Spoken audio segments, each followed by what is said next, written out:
would argue that, we have today an opportunity to actually take the current situation.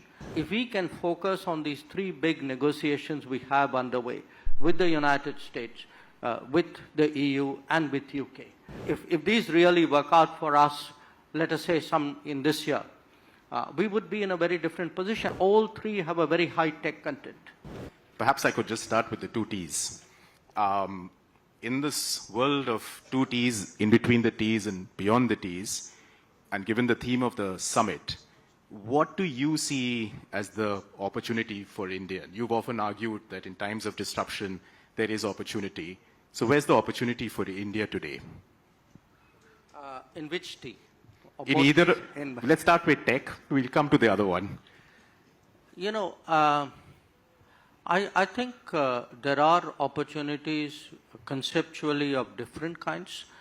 One, that we are actually seeing leapfrogging possibilities. I mean, if we are going to follow a path which was linear and extrapolative in a way, I think that has its own limitations with which we would have always struggled, because we would have come at it perhaps not with the required efficiency to get the benefits of it. So when you have now new pathways some of which are still not invented, I think there are great possibilities here in terms of growth of new sectors, of really creating value, and also the other part of it is bringing our strengths to bear, because at the end of the day, if a world is much more talent-centric and much more data-centric, I think that clearly is something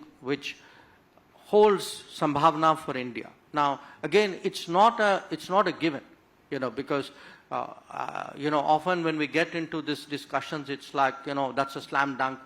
That's surely going to happen. Nothing in life is surely going to happen. I mean, these are options. We will have to still have the right policies.